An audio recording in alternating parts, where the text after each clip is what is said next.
What's going on, y'all? I've got some information that I would love to share with y'all about route planning. I ran into a couple of incidents recently that really bugged me. The Northeast New England area is ripe with all kinds of low overpass, older bridges, stuff that's definitely going to be devastating to an RV. So I feel like this stuff is excruciatingly important to share with y'all.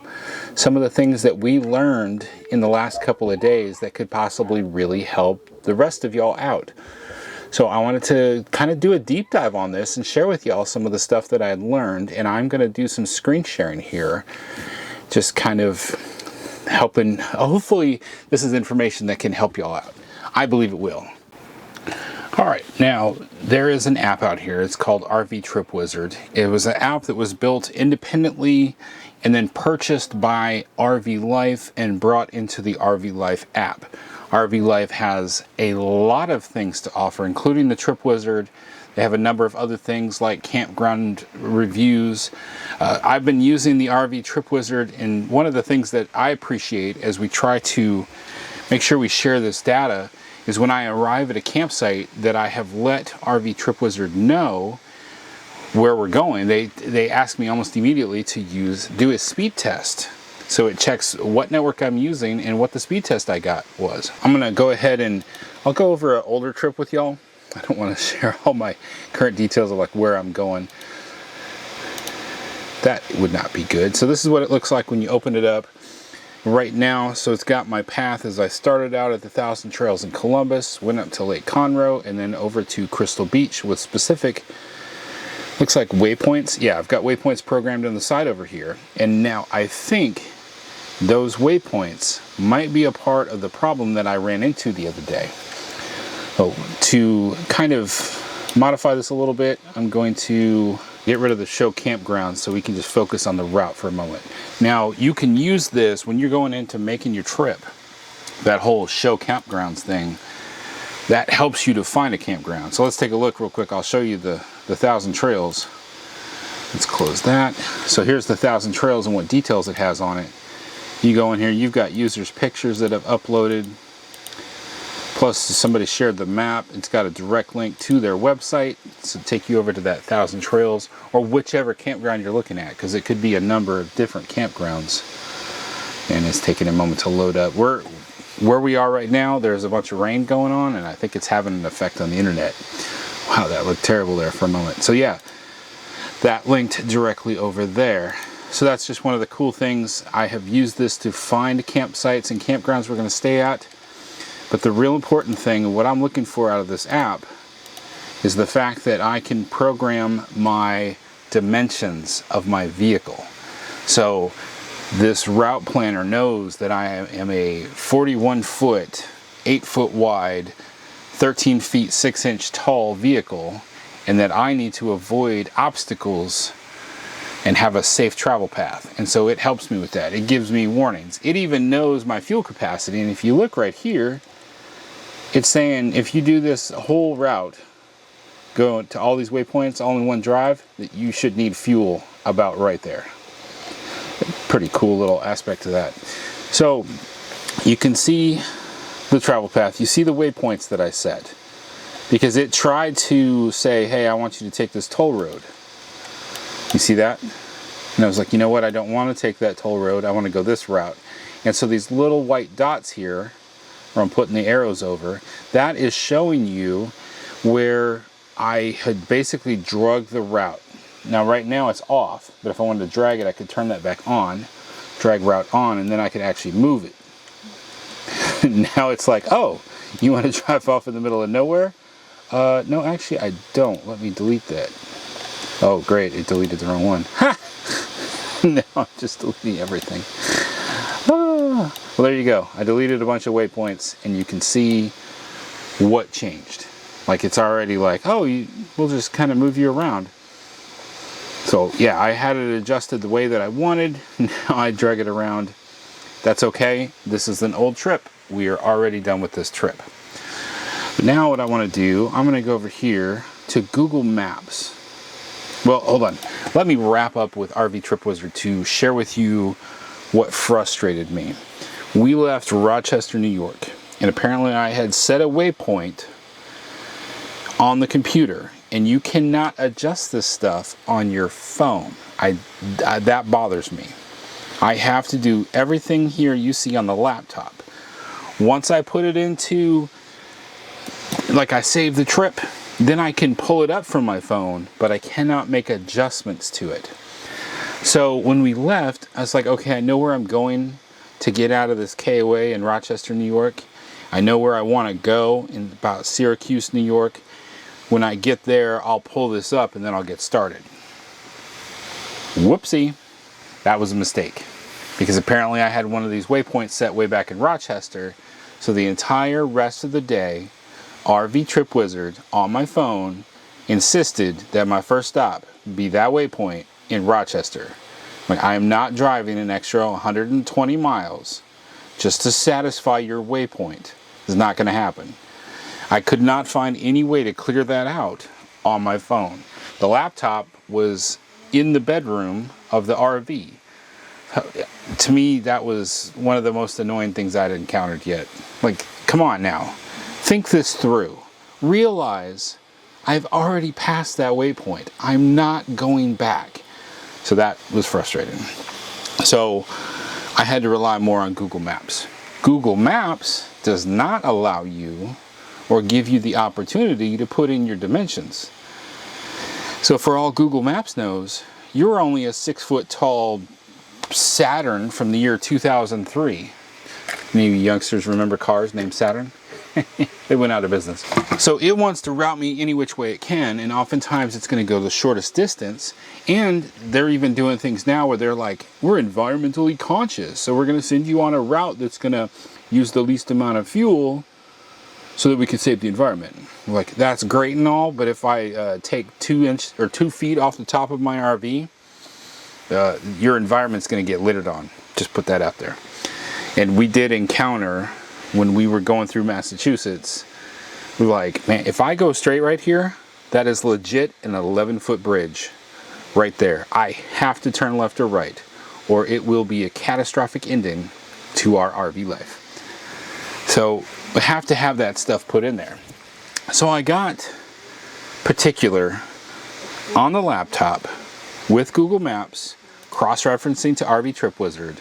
I was going into Google Maps, I was making my travel plans, and it would try to route me around things, and it's like, okay, I know I need to take a particular exit because of my size, and so I was putting like a dropped pin on the specific exit I wanted to take. And I could make my path there, and then I could easily pull it up in the truck, and even on the RAM with the Android Auto, see it on the bigger screen.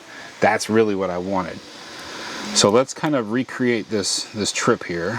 Let's start out at our Thousand Trails Colorado River in Columbus. And then we'll put that up at the top. Yeah, I know where you're at. Okay, let's go over here to Lake Conroe Camping and RV Resort. Let me see, we've got multiple travel paths here. Now let's just say, so this Highway 99 right here around outside of Houston, that is a toll road. And there are a number of people that want to avoid that, so they will take routes like this.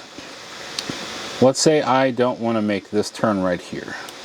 Let's say I want to instead go over here, and I drag it over like this. So even though it wanted me to turn here and go up here, I don't want to do that. Not necessarily that that's a bad thing. Let's just, for the sake of demonstrating for y'all, that's what I don't want to do. So I put this over here, and then I want to send this to my phone, so I've got easy access to it. So there are some abilities here to share this. Send directions to your phone. That sounds like what I want to do right there. So I click on this, and now it shows here a couple of different phones that belong to my account.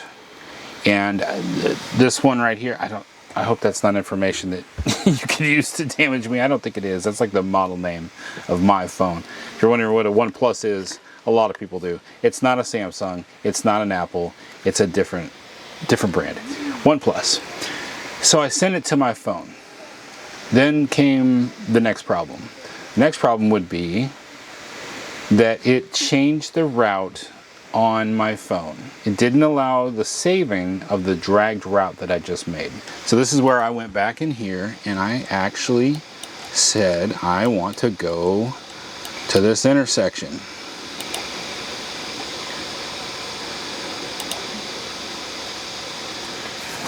And I'm going to add this in to my directions at a stop. Move it up here. Now, that spot, that Navasota spot right there, is now in my directions. Now when I send it to my phone, it's like, okay, that's a waypoint, basically, that I want to go to, and it saves it there.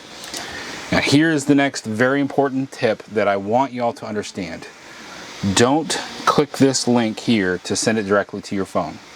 Because if you do that, then when you try to do something different in Google Maps on your phone, which I use Google Maps all the time to find out, trying to look at the gas stations I could potentially pull into to get more diesel, restaurants, a lot of different things I use it for. As soon as I leave this route that I just created, it's like it's gone.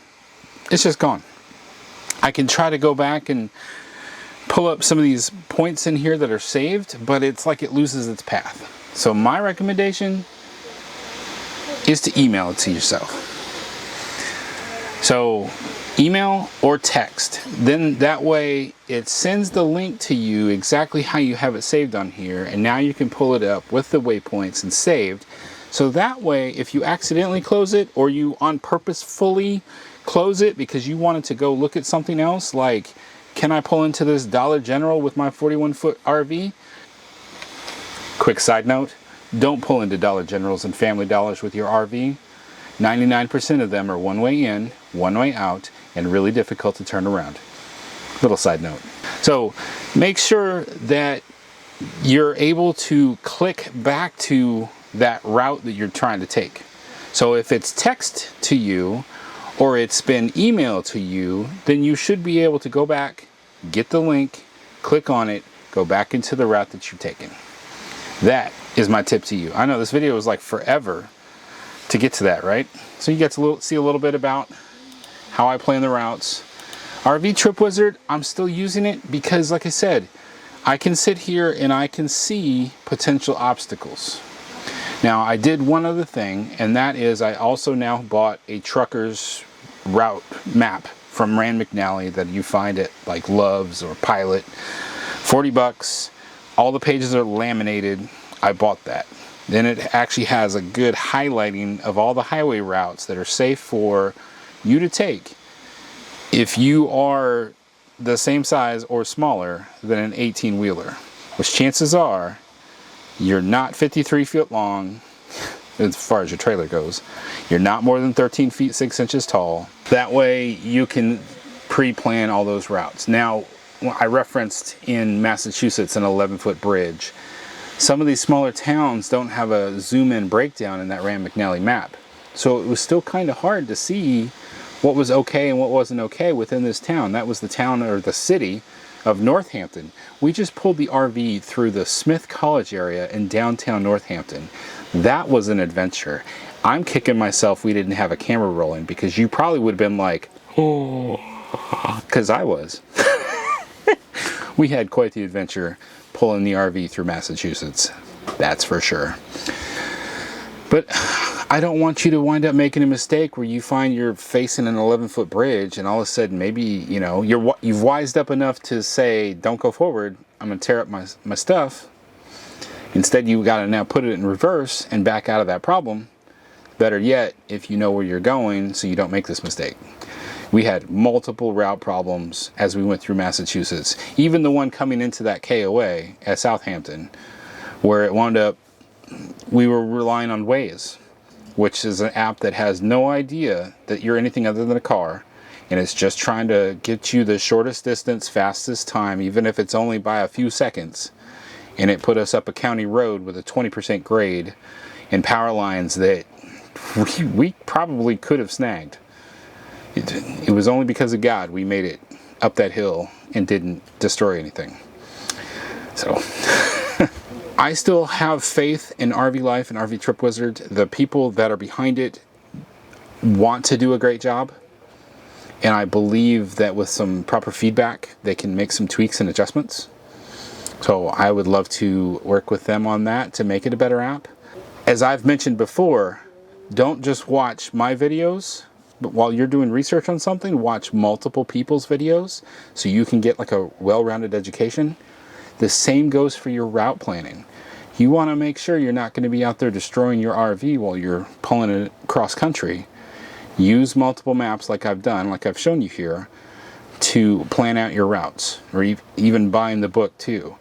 Multiple sources help you have like a more well-rounded, informed decision-making plan as you're making your plan. Plan.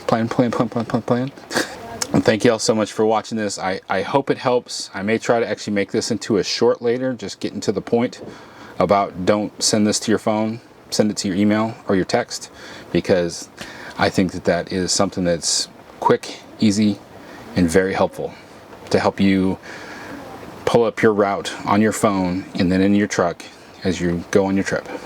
Thanks so much for watching our video. Remember that life happens, even bad route planning.